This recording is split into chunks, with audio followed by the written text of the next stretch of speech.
Magandang hapon. Medyo anong oras na? Alas 2 na.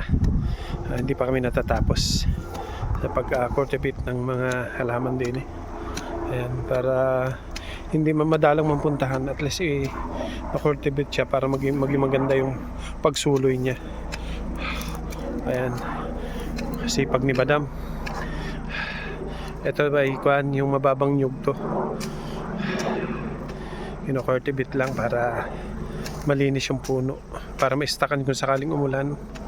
Maistakan siya ng tubig, at wala pa kaming source of ng tubig dito kaya ganyan na muna ang gagawin. Ayan.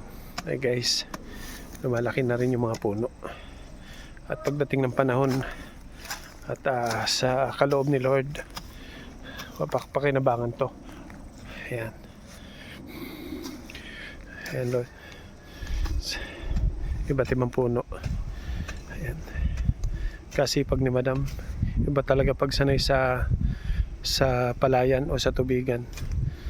Talagang hinahanap-hanap yung mga ganitong senaryo. Salamat Lord sa panonood. Papakipalo na lang. God bless. Salamat sa inyo.